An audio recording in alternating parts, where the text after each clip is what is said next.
turn now to the coronavirus pandemic because the U.S. has surpassed 7 million coronavirus infections. And tonight, Dr. Anthony Fauci is warning the country will face a serious challenge if coronavirus levels remain this high.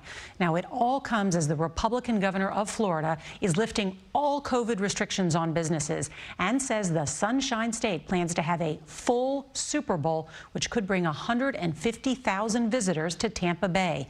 We get more now from CBS's Manuel Bojorquez. Pandemic or no pandemic, Florida is back in business. Today, Governor Ron DeSantis lifted restrictions against bars and restaurants. They can now operate at full capacity. He's also outlawing the collection of any fines for violating mandates like mask requirements. We're not closing anything going forward. We're going to be able to host the Super Bowl in February. But some Florida health experts warn that any talk of normalcy is premature. Nearly 14,000 Floridians have already died from COVID. Would you say that this decision seems based more on politics than actual science? It's not based on science.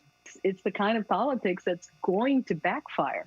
That fear is being realized in at least 8 other states, which are now reporting a huge spike in new cases, with more than a 60% increase over the past 2 weeks. Among the hardest hit, Wisconsin, up nearly 100% in cases, with more people hospitalized than ever before.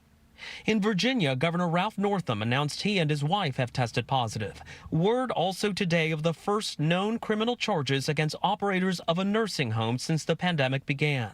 2 men who oversaw the Soldiers' Home in Holyoke, Massachusetts, where at least 76 veterans have died from COVID, could each face more than a decade in prison.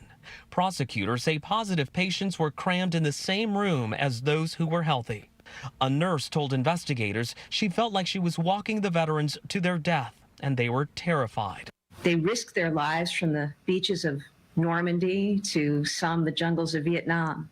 To know that they died under the most horrific circumstances is truly shocking. Lori Mandeville-Baudet lost her father, a Korean War vet. If you work in healthcare, you know about universal precautions. Those measures just weren't taken there. They simply weren't.